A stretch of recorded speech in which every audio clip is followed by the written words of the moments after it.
Most people do not stay stuck in copper, bronze, or silver because they cannot aim. They stay stuck because of small habits that lose rounds before the gunfight even starts. I used to compete at Tier 3 Challenger League, and these are 10 simple things that lower ranked players can start doing to rank up faster. None of this is going to be some impossible champ level pixel peak or crazy 1 in a million tricks. These are habits that will help you win more rounds immediately. Let's get into it. Tip number 1 is probably the most important. Keep your head at crosshair level. A lot of new players walk around aiming at the floor, waist level, or just somewhere random. When somebody swings them, they have to drag their crosshair all the way up before they can shoot. Instead, you want to already have your crosshair where their head is most likely going to be. You do not want to react to the enemy's head. Put your crosshair where the head is going to appear before they swing. Use door frames, windows, barricades, and objects around the map to help you learn the correct height. You will not be perfect at it immediately, but this alone can make your gunfights feel way easier. Tip number 2, stop sprinting into every fight. I know sprinting feels faster, especially when you're trying to rotate or get back to sight, but when you sprint around a corner, you are not ready to shoot. That small delay can get you killed before you even have a chance to react. When you're getting close to a common enemy position, slow down, walk, aim in, and be ready for someone to swing you. You do not need to crouch across the entire map, but you also do not need to sprint through every doorway like there's nobody there. If you think an enemy could be nearby, your gun should be up and ready. Tip number 3, stop throwing away both of your drones before the round even starts. Your first drone is for the prep phase. Use it to figure out where the site is, what operators they have, or maybe where the defender is setting up. Your second drone is way more valued than people realize. Use it later in the round to watch a staircase, hallway, flank route, or in the area near site where you are planning to push. A drone parked in the right spot can save your entire round. It can catch a roaming defender, tell you when somebody rotates, or let you know whether it is safe to plant. Do not treat your second drone like a backup you are supposed to throw away. Treat it like late round information. Tip number 4 goes along with number 3, and that's drone with a purpose. Do not spend the whole round trying to drone every room in the building. You're not making a house tour. Drone the area you're about to enter, then move your character into the space that you just cleared. For example, if you're attacking from one side of the map, drone the next room, check the doorway, check the nearby angle, and push behind your drone.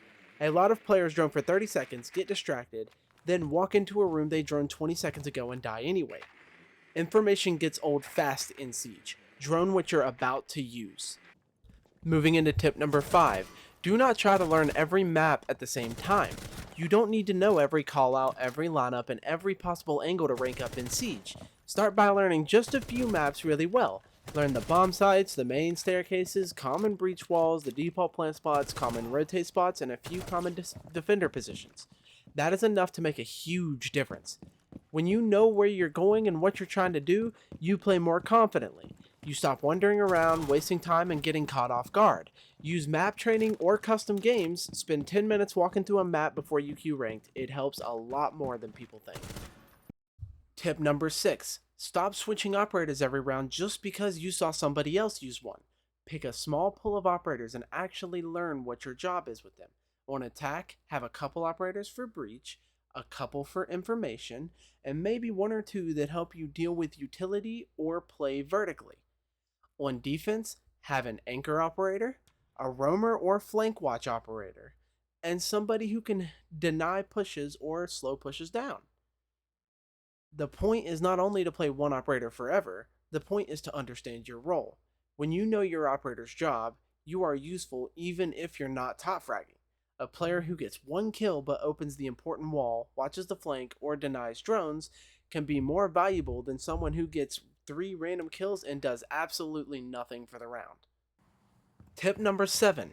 Bring utility that helps even when your aim is not perfect. Everybody has bad games, and everybody has rounds where they lose their first gunfight, but your gadget can still help your team win. On defense, things like drone denial, traps, information gadgets, shields, or projectile denial can make attackers' lives way harder. On attack, hard breach, flank watch, drones, intel, and utility clearing can completely change a round. Do not judge your impact only by kills. If your gadget helps your team get the wall open, stop a flank, waste enemy utility, or make site safer to plant, you're doing your job. Tip number 8. Do not reinforce every wall just because it's soft. A reinforcement is not automatically good. Some walls need to stay soft so your team can make rotates. Some walls need holes for information. Some walls are useful for playing vertical. Some walls are important to reinforce because they protect sight or stop a breach.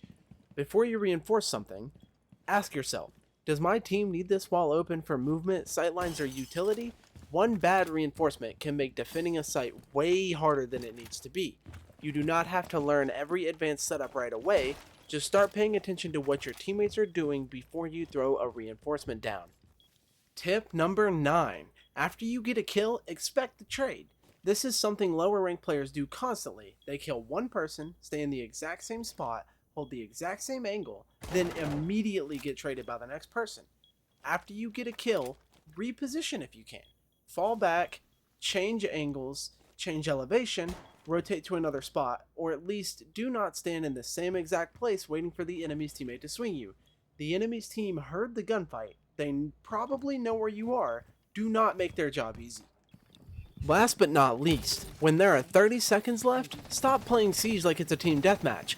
A huge number of break rounds are lost because the attackers are still hunting kills with the diffuser across the map, or defenders leave site to chase somebody when they don't need to.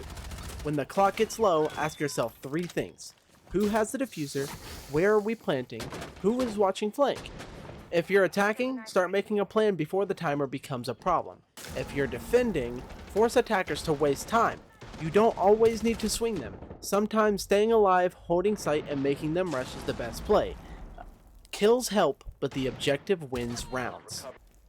If you start doing even just a few of these things consistently, you're going to win more rounds. You don't need insane aim or champ level mechanics to get out of a low rank, you just need better habits than the people around you. Let me know what rank you're currently stuck in, and let me know which tip helped you the most. If this helped you out, consider leaving a like and subscribing for more Siege content. I will catch you all in the next one.